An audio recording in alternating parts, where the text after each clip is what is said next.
Well, hello, everyone. Welcome to The Healing Brain.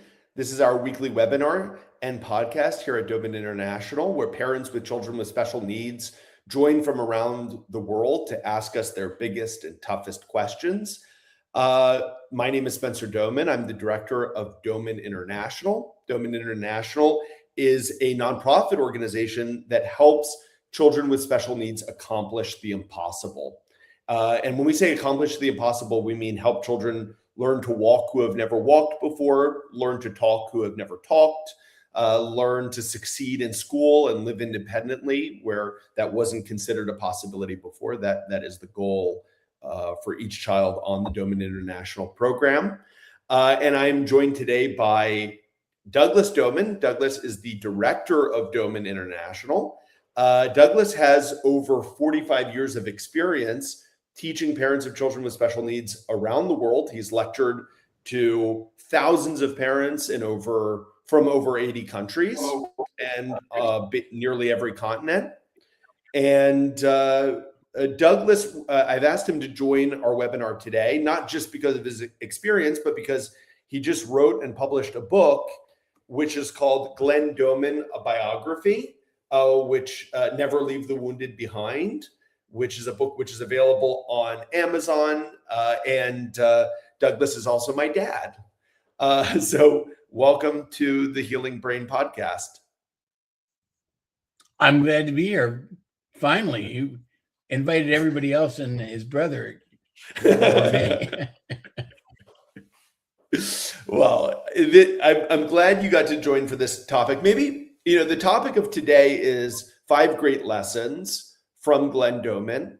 And maybe before we jump into that, could you just say, why did this book have to be written? Why did Glenn Doman need a biography? Well, he was so far ahead of his time.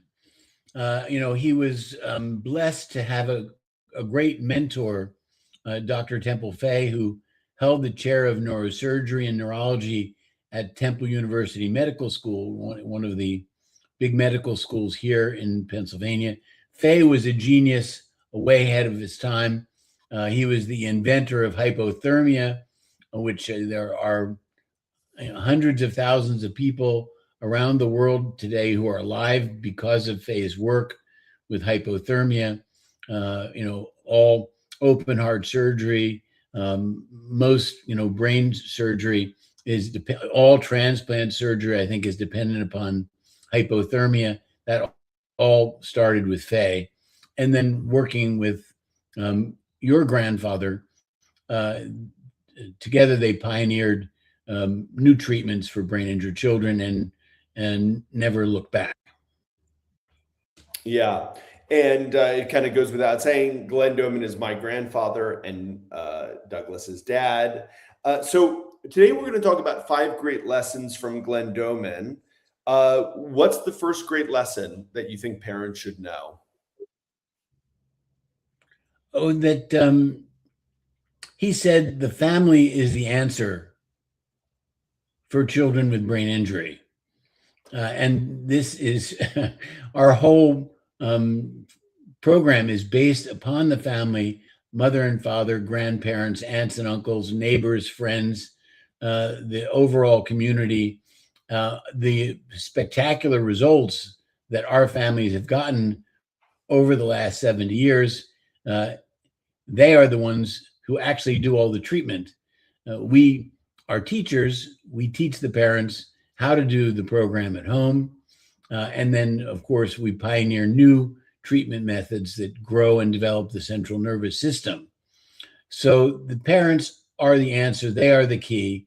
If you want to get results with, severely and profoundly brain injured children, the only way to do it significantly is for the parents to become the main treatment people. Yeah, absolutely. Parents bring the love and the dedication. No one loves a child more than their parents. No one has more time for their child than their parents. Right. And as you know, grandfather was a physical therapist, and he put all of his hard work, his time and effort and his heart into this work, but he could never have enough time with the children that he was seeing to make a significant difference. You cannot take a severely brain injured brain, or even a moderately injured one, make a significant difference with 45 minutes a week of speech therapy, 45 minutes a week, or 2 times or 3 times of physical therapy or occupational therapy. You can't change the brain that way. And the only way you can get in a program is with the parents teaching them, so they can do it with the frequency, intensity, and duration. And so, if parents are the answer, which they are, we're in agreement on that, obviously, and they're the ones who are actually doing the Doman method each day with their child, where do you see Doman International's role in helping kids with special needs? Well, to pioneer new ways to grow and develop the brain, and then make those into treatments that we can then teach to our parents to do. Wonderful. Great. So, all right. So, for everyone who's joining us late, I'm interviewing my dad, Douglas Doman, about his new book, Glenn Doman, A Biography, Never Leave the Wounded Behind. So, this book is available on Amazon. So, highly, highly recommended. It goes through my grandfather's entire life from the time he was a child to his passing and his legacy. And I see we've got a comment here from YouTube. Always Early Morning wrote, "Hello, Spencer and Douglas. What a great name of the book." Yeah. So for everyone who's joining us, we're talking about 5 great lessons from Glenn Doman. Of course, these lessons and many more are included in the book. The first lesson is that parents are the answer for children with special needs. Dad, what would you say is the second big lesson? And of course, all of these are favorites, but brain injury is in the brain. First glance, it's silly. Brain injury is in the brain, but as a physical therapist and working with an initial team that did the conventional methods of physical therapy, occupational therapy, speech therapy, and drug therapy, when they looked at why they weren't getting significant results, which is what they did back in the 1950s, they realized that they were trying to treat the symptoms of the brain injury. And of course, you can't make the brain injury go away by treating the symptoms. You have to treat the cause, which is in the central nervous system itself. So the brain injury is in the brain is a brilliant thing, because then it makes people think. If you're doing, and I'm speaking to parents who may be watching this, if they're doing anything with their brain injured child that doesn't directly affect the brain itself, they're off track. It won't work. We proved that 70 years ago.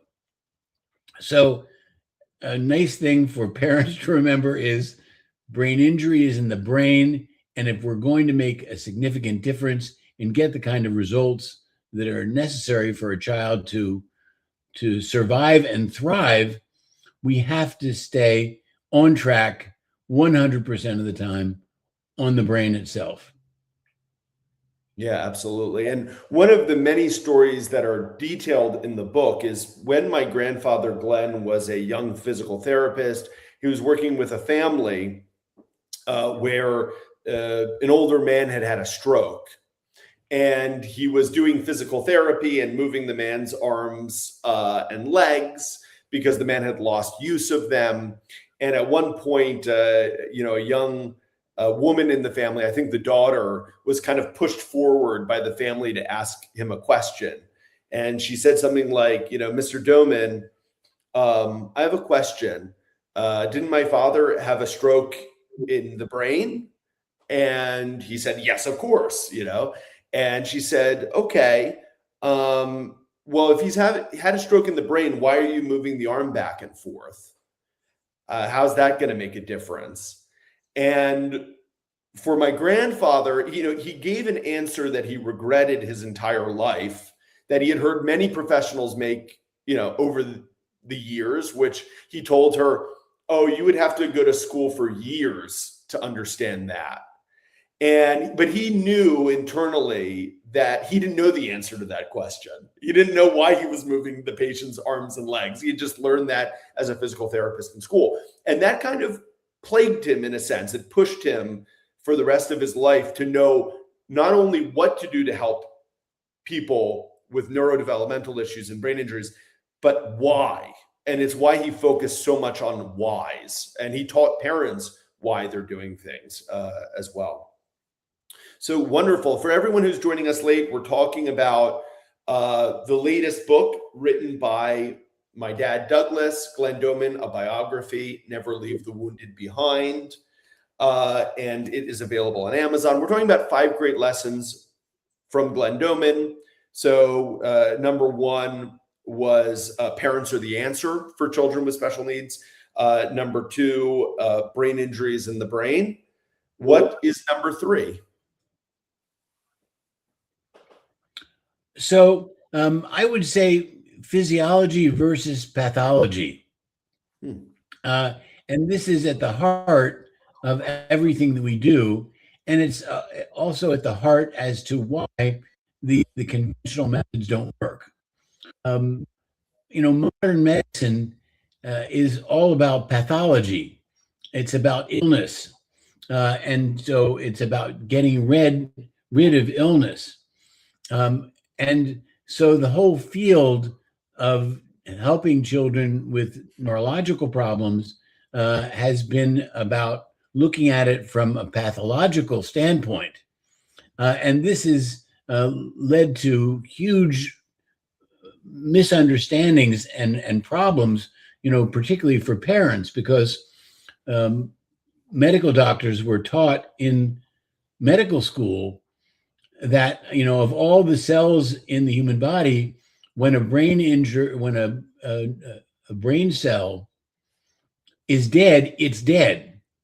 That they're the only cells in the body that aren't recreated and grow and divide. And so this was the reason why brain injury was always considered hopeless. Parents were told, it's hopeless what's happened to your child. There's nothing that we can do about it. And then there's the worst thing of all, with a newborn baby who is profoundly brain injured in birth.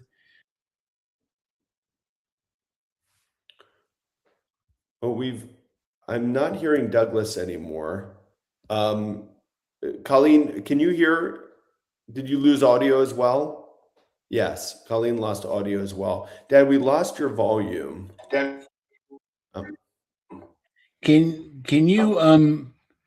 you hear me now? I can hear you now. Yeah, perfect. I can hear you now. Oh, okay. So the problem then was that brain cell is dead. It's always going to be dead. There's nothing you can do about it. There's nothing you can do for your brain injured child. Well, the neuroscientists have proven, over the past decades that there are, what was it that Greenough taught us, the great neurophysiologist, that there are 6 different ways to grow the brain? Yeah. I think for him and Marion Diamond, it was 5. Yeah.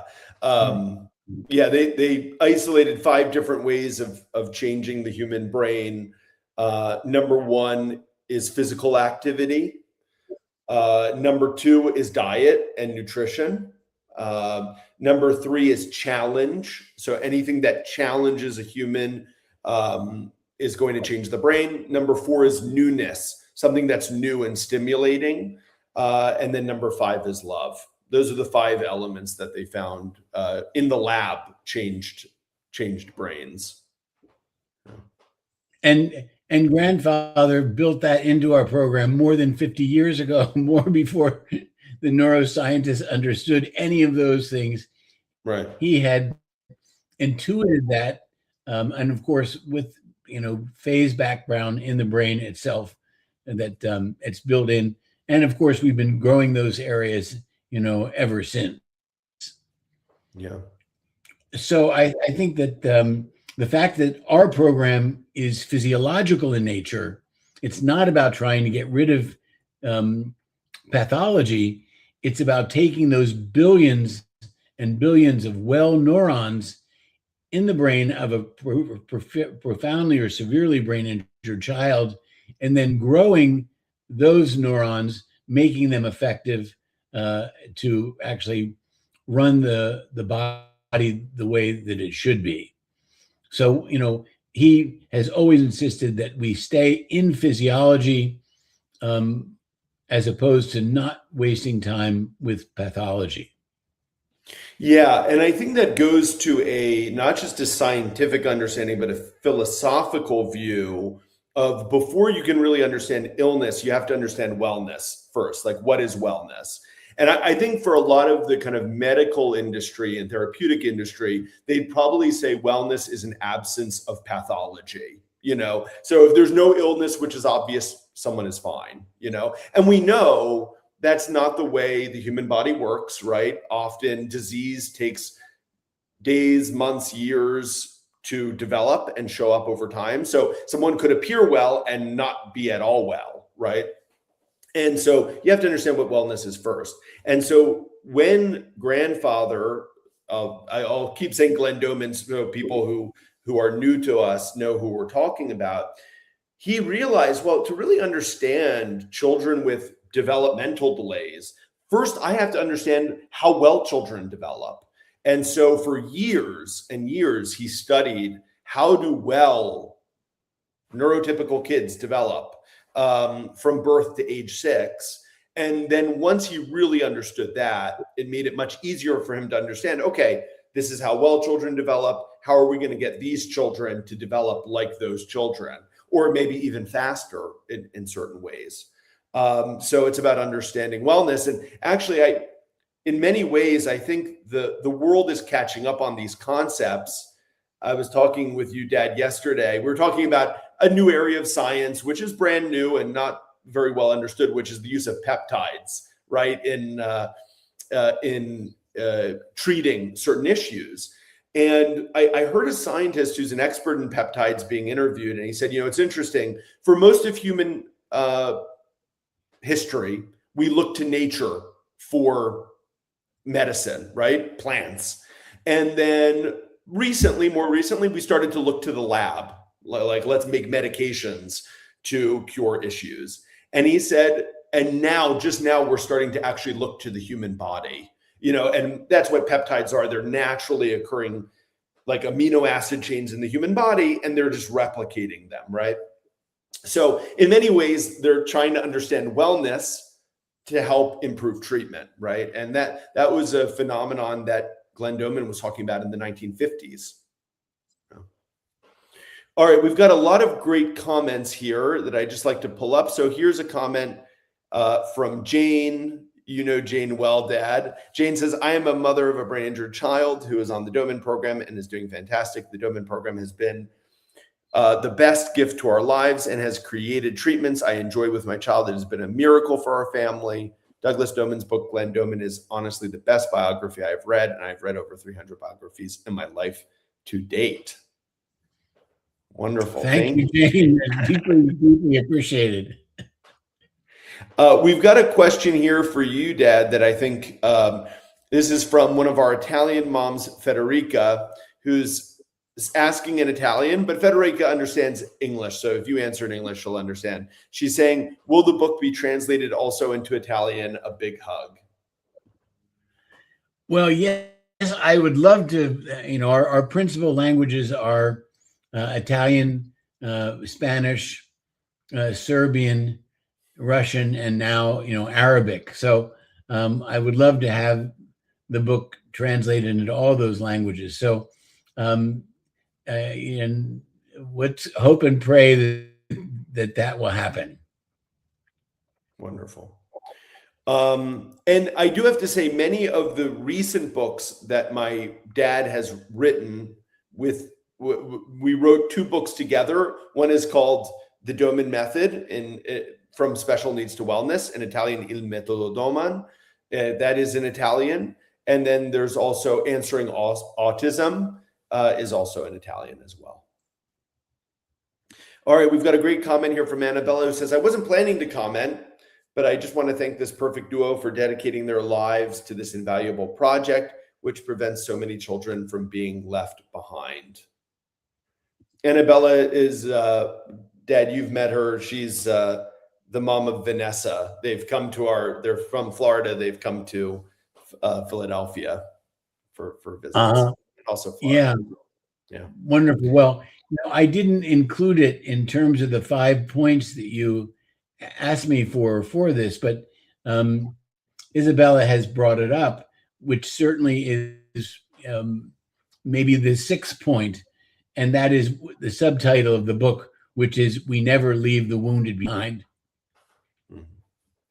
And, this is something that, of course, he learned in the military and the Second World War, and it's explained, in the book that infantry rifle companies, which are usually on the front line and the most dangerous place to be in a war, it is absolutely sacrosanct that you never leave the wounded behind. So that if a fellow is shot, you don't leave him there in the battlefield, to die.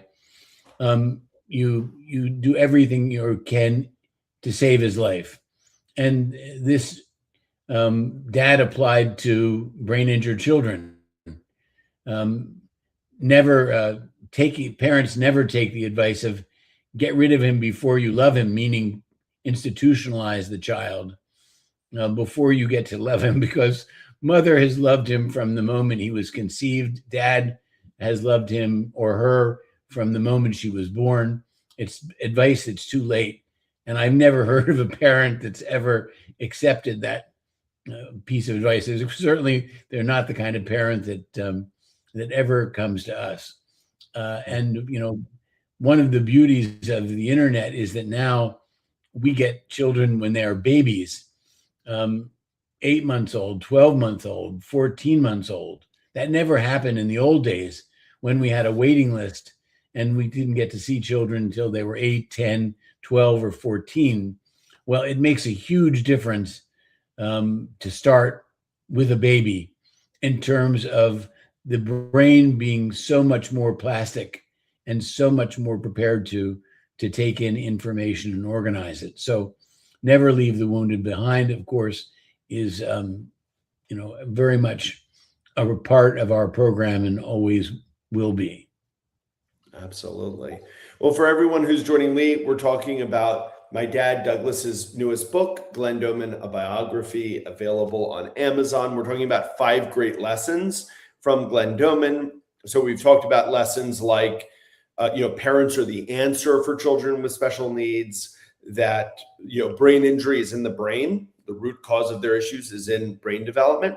And then we talked about physiology versus pathology, how the Doman method looks at children with special needs very differently from the rest of the treatment world.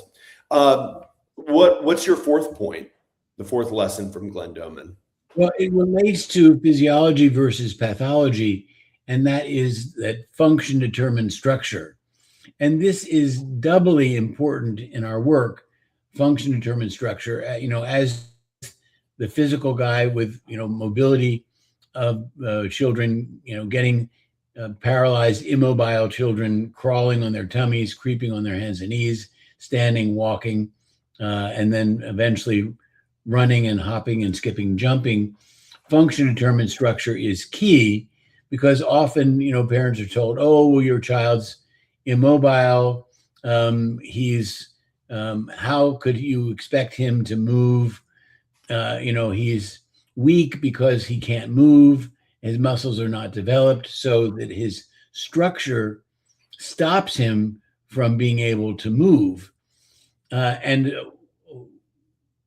we have always looked at this in the opposite sense, and that is that function determines structure. So if we get the child functioning, using his arms and legs, starting to push his body forward, that function then grows his muscles and his structure, which makes him stronger as he learns to crawl, which actually gives him the strength, as we've proven with thousands of children, to then get up onto their hands and knees, and then they creep like well babies all over the place. That gives them the strength to then stand up and then to take their first steps. And then we have our kids walk, and that then prepares them to be able to walk in any environment, indoors and outdoors, and then eventually learn to run. But function determined structure not only works physically, but it actually works in the brain itself. The more we get the brain functioning, the more the structure of the brain actually grows physically larger. And as you know, we have done head measurements on thousands of brain injured children, not medical measurements, but anthropological measurements of the children's heads. And our brain injured children, who often are called microcephalic, meaning they have small heads compared to average children their age. On our program, their heads may grow 100%, 200%, 400% faster than an average child the same age. Well, that is function determined structure, at work in the brain itself. Yeah, I'll never forget. Once I was doing a lecture in Dubai to parents, and there was a mom named Yulia, who met me there and was going to introduce me for the talk, because similar to you, Dad, when I'm doing a lecture, I always like for a parent to introduce me, because they always give a good, unique insight to the crowd. And of course, when the crowd has heard parents talk about their experience with the program, they become more open to whatever I have to say, because the parents get to talk about real changes with their children. So this mom, Yulia, said to me, "Hey, Spencer, I want to talk a bit about my son, Danny, and the changes he's had on the program." I said, "Wonderful, please do." And she said, "And I have some slides that I want to show." I said, "That's fine. Do whatever you have to do." So she got up and introduced me. And of course, she talked about Danny had huge changes, and he learned to read on the program. He learned math. His speech greatly improved. Like, he went from just saying words to sentences. But the reason why she wanted to show slides was to show his head growth, because he was diagnosed with microcephaly and had, when he started the program, I think he was in the third percentile of head size amongst all children, meaning he was in the bottom 3%. And, within, I think, 2 years on the program, he was in the 60th percentile, meaning he was in the top 40% of kids. So his head had grown greatly. And of course, that was because his brain was growing from the program. And if the brain is growing, the head also will grow to compensate for it. So the last time I saw Danny, he had a very normal, average sized head, not a child with microcephaly anymore. And she said to the audience, she said, "Listen, I understand, like, numbers are boring for all of you, and my child's head size may not be the most exciting thing, but I went back to all the same doctors who said his head would never be a normal size, and I told them about it, and they didn't want to listen to it. So now I have to, make all of you listen to it." So she was very, very excited about the results. And Danny, the last time I spoke to the mom, was doing great in school. Very brilliant, child who's doing successfully. So that's a really good example of function determines structure. Yeah. And so what are the areas of body development that you'll often see change in children once they begin the Doman method? Besides head size? Well, particularly, for children who have mobility problems, it's standard, particularly for children who are immobile, that they will develop a scoliosis, a curvature of the spine, and sometimes one that can, be dangerous, for them in terms of their health and their ability to breathe. So we've found that putting children on the floor, with our patterning program, our respiratory programs, they start to use their arms and legs, pushing their body forward. And in the process of that happening, and the function determining structure, the scoliosis will get better and better. And then in some cases, we've, totally eliminated it. And this is considered unheard of. Yeah. And another example that I can think of is, many children on our program who have genetic conditions. For example, Down syndrome is the most well known. Children with Down syndrome, if you ask any professional, any doctor, therapist who works with them, they'll say, oh, children with Down syndrome tend to be overweight. They have poor muscle tone, very loose, very weak. They'll talk about their facial features. And we often see when kids start the program, they stick out their tongue. Stick out their tongue. They stick out exactly. Right. It's very common for children on our program, especially children with Down syndrome who grow up on the program may not have any of those issues we just discussed. We have children who are, very athletically fit, thin, great muscle tone. I recently got a photo from a family who used to be on the program of their daughter Paula, who has Down syndrome. She's a teenager now, and in the photo, she's flexing her muscles like this, and she's got big biceps, because she lifts and runs, and I was like, whoa, like much better than an average like 16-year-old girl, in terms of muscle development. So those are also good examples of function determined structure, right? All right. Well, before we get to the fifth great lesson from Glenn Doman, for everyone who's joining late, we're talking about my dad Douglas's latest book, Glenn Doman, A Biography, Never Leave the Wounded Behind.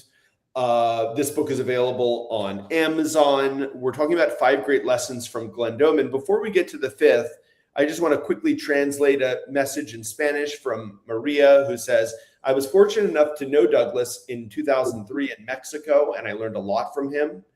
She read the book, How to Multiply Your Baby's Intelligence. Thanks to Douglas.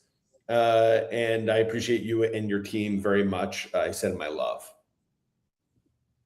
It's great. Well, aren't we blessed to have such fabulous parents? And of course, as soon as you brought that up, it reminded me of the courses that we gave at the Quinta Real in Aguascalientes in Mexico. And such a wonderful place, Aguascalientes, the Quinta Real. And of course, the Mexican and the Latin parents, so enthusiastic and, great students, who love their children and, are prepared to do an intensive program. And of course, that holds to this day.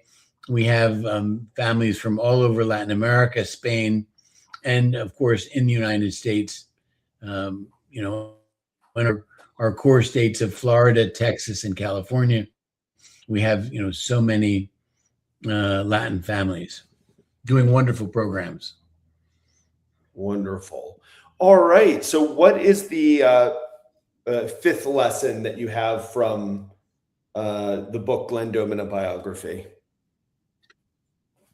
Well, I have 3 different ones to choose from. But I would say of them that on joyousness and the essential role of joy, particularly in the cognitive program and the whole program. But, there's nobody better than you, Spencer, as a past director of the cognitive department to talk about joy in terms of teaching the children reading, math, problem solving, foreign language, so on and so forth. Oh yeah, I'd love to talk about it. So I think there are a few things to say. One thing is, and this is something definitely the team at Doman International have noticed. We have noticed that over the last 70 years, 40,000 children, that families that are able to do the program with joy get better results. And I think there are obvious reasons for this.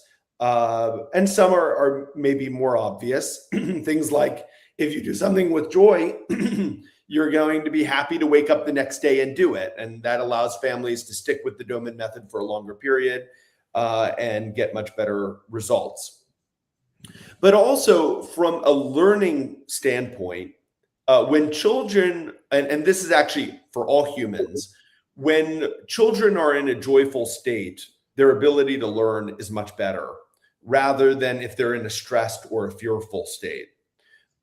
It's funny, if you think about old school education, it was often, kind of fire and brimstone, scare the kids. If you don't learn this, I'm going to hit your hand with a ruler, and let's use fear to get the kids to learn. But unfortunately, because of the way the human brain works, or actually fortunately, that's not how we learn best. We learn best when we are relaxed and joyful. And this is because our nervous system can be in two states. There's a parasympathetic state and something called a sympathetic state. A sympathetic state is our fight or flight response. So when humans are fearful, stressed, anxious, we're in it's called a sympathetic state. And our learning capacity shut down when we're in those states.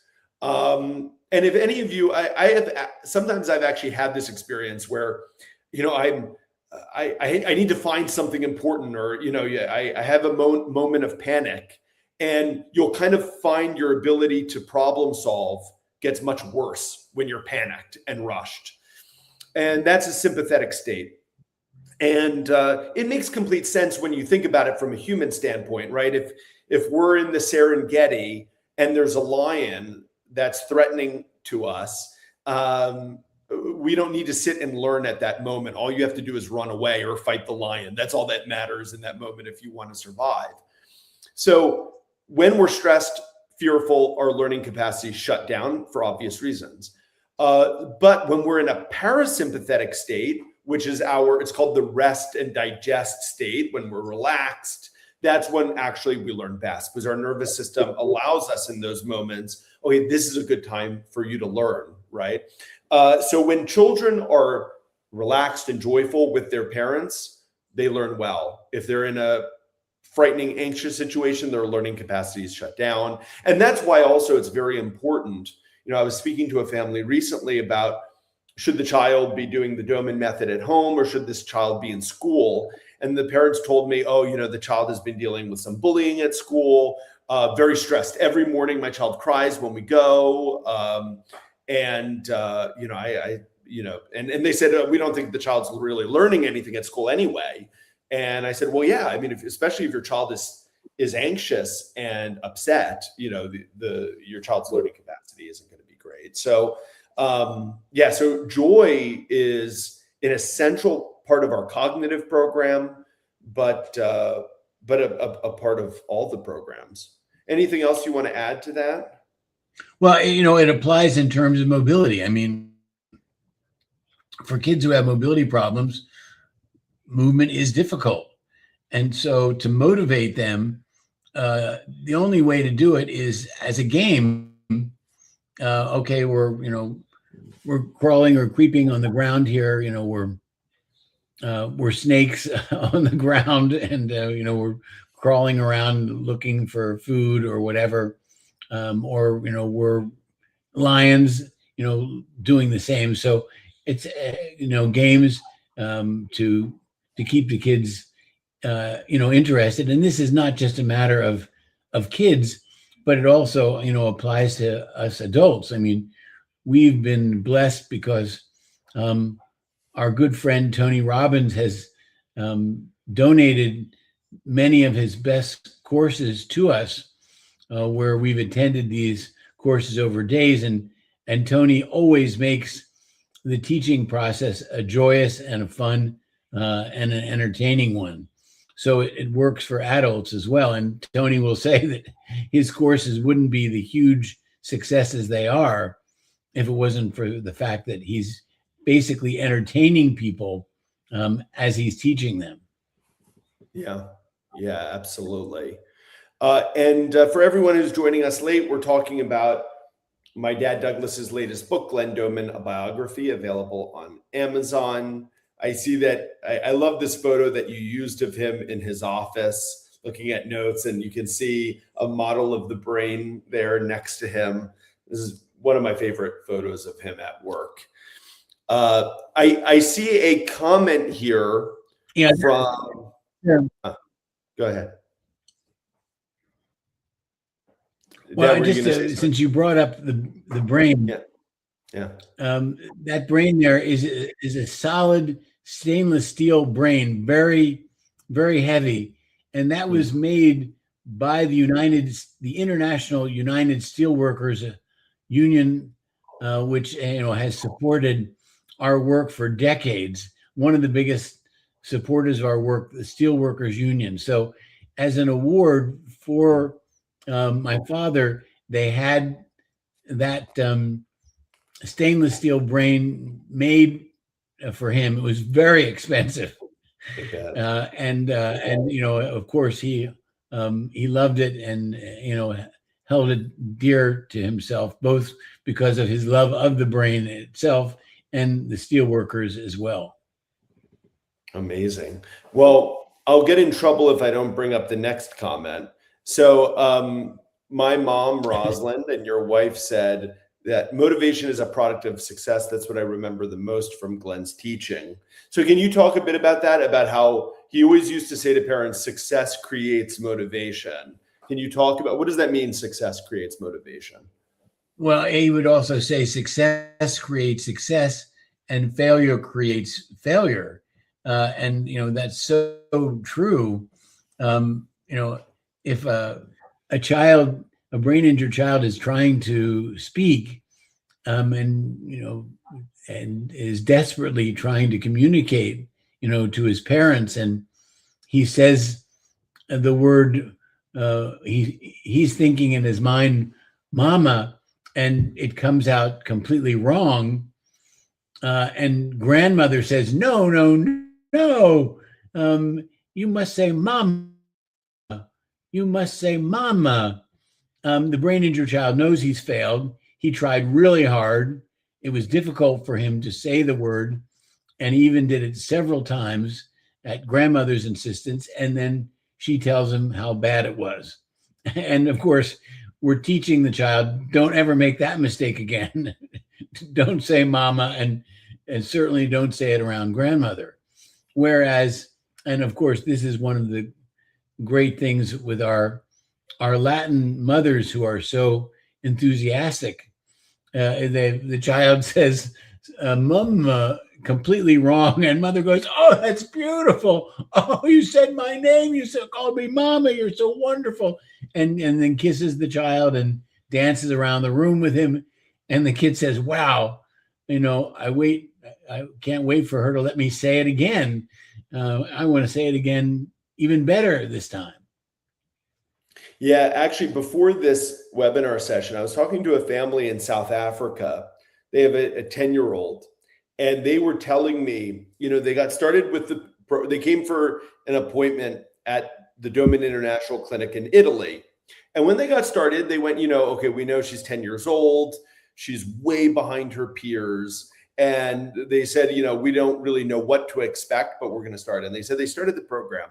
And they were waiting a bit. Okay, let's see if we see any big changes. And they said one day, their 10-year-old, who's not toilet trained, just went over and used the toilet on her own.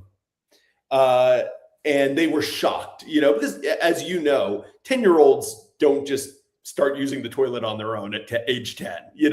I mean, they're either taught or they have some huge milestone gain, great neurological improvement, which is what happened with this girl. But they said when we saw that was the that success gave us the motivation to keep going. We saw that and we said, okay, we're on the right track. Let's keep going. Because patience is a big part of getting gains with children with brain injury, right? You have to work on something with frequency, intensity, and duration to see those gains. So yeah, success creates motivation. It's a great one. Well, I think we have time for one more, Douglas. Also, if anyone's in the audience and wants to ask Douglas a question, it could be a question about Glenn Doman. We are discussing the biography of Glenn Doman that he wrote and published, but it could be a question about any area of development. So yeah, go ahead and type your questions in, and we will get to them. Dad, any? You said you had some honorable mentions there. Any that you want to mention? Well, actually, it's more like we expanded to 10 points or 15. True. But as a mobility guy and a physical guy, the floor and the importance of the floor for mobility development. It was the great child developmentalist Arnold Gazelle who said the floor is the athletic field of the child. And he said this, I think more than 70 years ago when he was studying child development. And he was talking about adult children, that the floor is the athletic field of the child. And of course, that's true. If babies are given the opportunity on the floor, they will learn how to crawl naturally. They will learn to creep on their hands and knees. And then they will, stand up and walk and then eventually run as well. But the problem with brain injured children is that they are denied the opportunity to be on the floor. Well, if we denied a well baby the opportunity to be on the floor, they wouldn't learn to be mobile either. They'd end up being paralyzed because they were never given the opportunity to move. Now, and this would never have considered Gazelle, the famous person that he was, basically the pioneer of child development. I don't think he would have imagined would be denied the opportunity to be on the floor. And yet that's exactly, what's happened all over the world, that well babies are not given opportunity to be on the floor, whereas it's for brain injured children, our brain injured children live on the floor because that is the fastest route to getting them to be mobile, function determining structure. And of course, it's entirely physiological for a well baby to be given that opportunity. And so we're just simply doing what happens for a well baby and making it happen for the brain injured child, but with much greater frequency, intensity, and duration than would normally happen for a child, either well or hurt. So, and then of course, how many children have I seen come to us completely parasitized, immobile, parents told over and over again the child would be immobile in a wheelchair his entire life. And, we and our parents, prove that to be wrong so many times by giving the child the opportunity on the floor, adding our patterning program, adding our breathing enhancement program, and joyousness and games in the situation, is a winning combination that we've seen over and over and over again. Absolutely. And I want to go to questions. We've got some good questions and comments coming in. Here's one from Mama Sana Corazon on Instagram who says, I just joined. I have an 18-year-old nonverbal child with catatonia. Can he benefit from this method? So the answer is, based on what you're telling us, yes. We're talking about a young man, 18 years old, a child or a young adult who's not speaking. Absolutely. We work with many children and adults who start our program not speaking. And when you say catatonia, a kind of lack of responsiveness to the environment, our program, the Doman Method, is all about providing intense sensory stimulation to awaken the nervous system and get the brain to respond to its environment. So, we have worked with the Doman Method, even with patients in coma, in severe and profound coma, so much less responsive to someone with catatonia. And we can often awaken those children and adults out of coma just with intensive sensory stimulation. I actually have a book that's not published on my bookshelf called Coma Arousal by Dr. Lewin, who was a member of my grandfather's staff on this topic. There's also some research published by Dr. Mihai Dimitrescu about how the sensory stimulation that we do, I think it was more than 90% of patients were revived out of coma. And I know your son isn't in coma, but I use that as an example because it's far more severe than someone who is in a state of catatonia.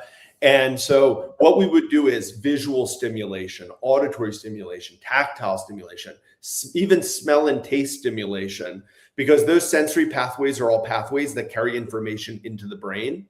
And so absolutely, the program could be very, very helpful. I would recommend the book, The Doman Method from Special Needs to Wellness. That would be the first book for you to read that we co-wrote together. And Colleen, I'm going to add you just for a second. Can you talk a bit about how Mama Sana can get in touch with us? This is Colleen Hudson. She's our Director of Representatives and can just talk a bit about how people can contact us. Hi, absolutely. Can you hear me? Yes. Yeah. Sure. Okay. Wonderful. Yeah, so the best way to get in touch is to email me directly. It's info, I-N-F-O, @domaninternational.org. That is my personal email address. It doesn't go to, a random email box in the sky. Or you can message or text me at country code 1-814-232-8668. You can call me there too. It's my cell phone. So yeah, please reach out with any questions about moving forward with the Doman Method. Or again, if you're hearing this, you're like, wait, what resource did Spencer say? I can answer that question for you. Absolutely. Okay, we've got another comment here. This is also a parent who has been on our program, Dad, for a while. Maud, as a practicing parent, I always say the program is simple, not easy. But like anything you want in life, you've got to give it your best and remain consistent. Forget about perfection, just remain consistent. This program works. Yeah, and I want to say, Maud, I hosted last week the Doman Parent Support Group, which is a support group. It's run by my sister Morgan for families on the program, and they meet weekly. And Morgan is traveling right now, so she asked me to take over the session. And one of the topics we were discussing was, what kinds of families are most successful on the program, get the best results over time.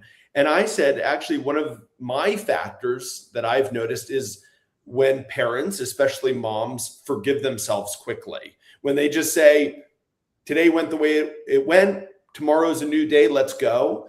Those parents tend to get the best results over time. So like you're saying, forget about perfection. Consistency is far more important. Those are the families who get the best results on the program. All right. Yeah. May I ask a question? Sure. Yeah. We've got about 5 more minutes, Colleen. All right. Yeah. I have a mother specifically who I have spoken with, and she submitted a question. So I'd really love if you could address it. She's asking about our experience with and success with addressing epilepsy. Got it. Dad, can you talk a little bit about epilepsy? Yeah, so what the heart of this is that the children have seizures, and seizures are a symptom of brain injury. So, of course, a large percent of our children come to us with seizures, and then, unfortunately, that group of children often are put on anticonvulsant medications, which have not been effective at getting rid of the seizures, but have been effective of drugging the child so the child can't operate cognitively the way that they should. And there have been studies that prove that anticonvulsants lower IQ. So a child who is accused of being mentally retarded or learning disabled is being drugged, where you and I, and we would all be, if we were on those same drugs, our IQs would be lowered too. And, maybe we would be accused of being mentally retarded as well. So, of course, we address that. The program is about, we don't have an anti-seizure program. We don't have an anti-epilepsy program. We grow and develop the brain. And in doing that, the brain develops control of itself. The seizure occurs when the brain actually loses control of itself. And so we give the brain its ability to control itself, and then the seizures go away. And that, permits us, or our medical staff, to slowly and carefully eliminate the medications. But that's always done under the direct supervision of our medical staff, never otherwise. Yeah, I kind of dog-eared a section of your book, and I'll just read from it because it relates to this topic. So it's talking about Glenn Doman, and he says that he would have each child assessed medically at his clinic for the breathing enhancement program. Eventually, a protocol was established that has been used safely to do the breathing enhancement program with tens of thousands of children and adults with brain injury. This is arguably Glenn's single most important program. It succeeded in saving children's lives by improving respiration so that they could have fewer respiratory infections. It helped children become looser, allowing them to crawl, creep, stand, and walk. Children have learned to talk and increase their understanding of their environment and language. It has helped to decrease seizures and the dulling effects of anticonvulsant medications. So that gives a little bit of historic context into the breathing enhancement program, and how it can be used for treating seizures and just generally help brain growth and development. Yeah, it's one of the greater results that we have. And of course, you've seen this, Colleen, over and over again. It's true. Thank you. Wonderful. All right. Well, Colleen, can you just give everyone one more time the contact information for Doman International? If anyone wants to reach out to Colleen, even just to learn about what resources are available about the Doman Method, including our books. We have books, we have online resources. So Colleen can talk to you all about, and of course, in-person resources at our clinics. Colleen, can you just, again, give your contact info? Absolutely. My name is Colleen Hudson. I am the Director of Representatives. So I talk to families in English, no matter where you are in the world, more or less. But if you are in India, we have an Indian representative, in Serbia as well, Russia, Italy, and we have a Spanish-speaking representative. So if anybody is knowing anybody with those languages, please get in touch and I'll get you their contact information. So my phone number is country code 1-814-232-8668. You can message me there as well. And my email address is info, I-N-F-O, @domaninternational.org. Yeah, and I just like to finish off by saying, because sometimes parents ask us whereabouts in the world we are. So our headquarters are located here in Philadelphia in the US. So families travel from around the world to come to our clinic here. But we're also available remotely online for families who cannot travel. In terms of upcoming trips, we have staff that travel to 10 different locations around the world to see families. So in September, we're going to be seeing families in Miami, Florida, also in Belgrade, Serbia, and Zagreb, Croatia. In October, we're going to be seeing families at our European Center in Pisa, Italy. So families come from around Europe and the Middle East to our clinic there. In November, we're going to be seeing families in Bangalore, India, and New Delhi, India. Colleen, hopefully I'm not missing anyone. No, I think that's everything to the end of the year. To the end of the year, yeah. Yeah. Just finished New Zealand, so yeah. Yeah. Oh, yeah. And we just saw families in New Zealand. I will be back in New Zealand in February of next year. All right, everyone. Well, thank you, everyone, for Satpal Singh is asking for dates for India, please. Good question. I know they're in November. Do you happen to have the dates off the top of your head, Colleen? I do not. Let me look at the calendar real quick. Okay, while Colleen's looking that up, yeah. So we will be in Bangalore, India, which tends to be our hub for families in southern India, and then our team travels to New Delhi, India, where most of our families come from North India. We've been going to India since 2014 and have seen hundreds and hundreds of Indian families there. Looks like it's dates? 16th November. 16th of November. So it would be that week. Yeah. So Satpal saying the best thing for you to do, I'm going to throw Colleen's information back up on the screen. The best thing to do is message her. Colleen can help, get you in touch also with our representative and regional director in India. But yeah, Colleen can help you with that. That would be great. Okay. All right, perfect. Everyone, thanks so much for joining, and we'll be back here next week. Oh, I'm supposed to, I get in trouble if I don't do this. I'm supposed to give the topic for next week's session. Next week, we're going to be talking about how to improve your special need child sensory difficulties. So we're going to be talking about sensory issues and what you can do to help your children. Dad, thanks so much for joining. Colleen, thanks so much for Great. joining. Douglas. All right. Bye-bye. Bye, everyone. Adios.